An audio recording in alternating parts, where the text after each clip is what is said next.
Freshmen begin their college careers here at Ohio State, and President Barack Obama makes a stop in Columbus. All that and more in this week's Lantern Webcast.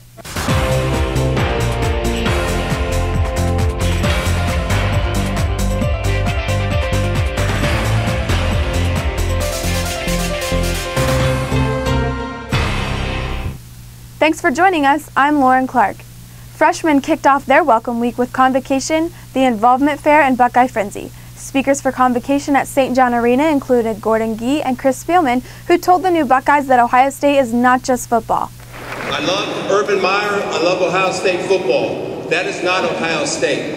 Ohio State is not the James Cancer Hospital, the Soloff Research Institute.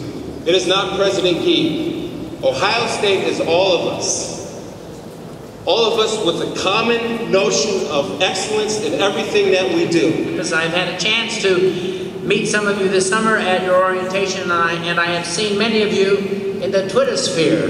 In fact, I've been following the new to OSU hashtag, so yes, I know what you've been up to. A little scary, isn't it? And one thing is clear, you've had way too much fun.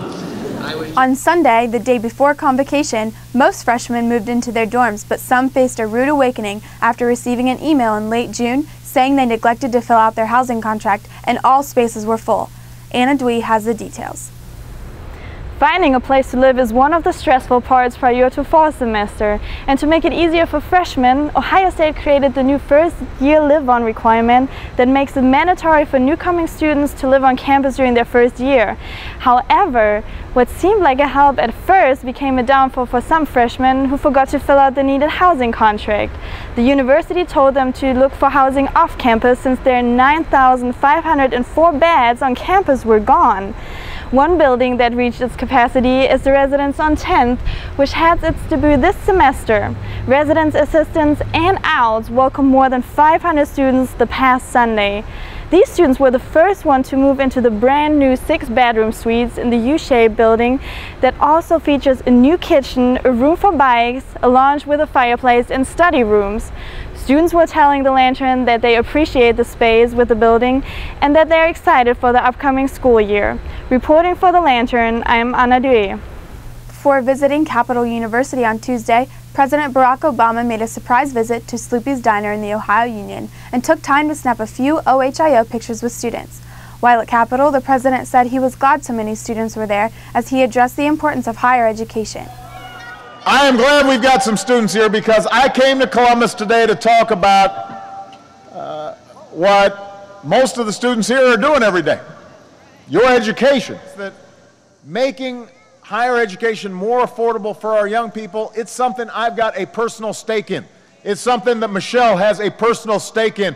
We believe in it because we've been there and we know that unless you provide those rungs on the ladder of opportunity, young people who are more talented than we are may not get a shot. That's why I've made it a top priority of my presidency. In sports, the first set of captains has been announced as the football team continues to revamp under new head coach Urban Meyer. Kaylee Cunningham has more. Sunday evening, Urban Meyer announced Garrett Goebel, Etienne Savino, Jordan Hall, Zach Warren, and John Simon as the 5-team captains for the 2012 season, with Simon being only the 7th two-time captain in OSU history. All 5 captains were voted by their peers to lead the team. You know, I still say stuff to people and, make sure everyone knows what they're doing and get everyone lined up. And so I don't think I really need to really change too much. What's your guess? Do you have any guess from once you get the boot off and you start jogging, how long that could be? Well, I want to play in the second game. I want to play in the second game so I can get going for Cal and the Big Ten starts and UAB. So I'm hoping we're ready for our game 2. How frustrating has it been the last couple of weeks just sitting on the bike and watching and not being able to really participate? It's really frustrating, especially during camp when they compete against the defense. I'm a big competitor, so I miss that. After spring and fall camp, the Buckeyes offense is finally catching up to the defense. The competition between the two has been an ongoing joke between coaches and players alike.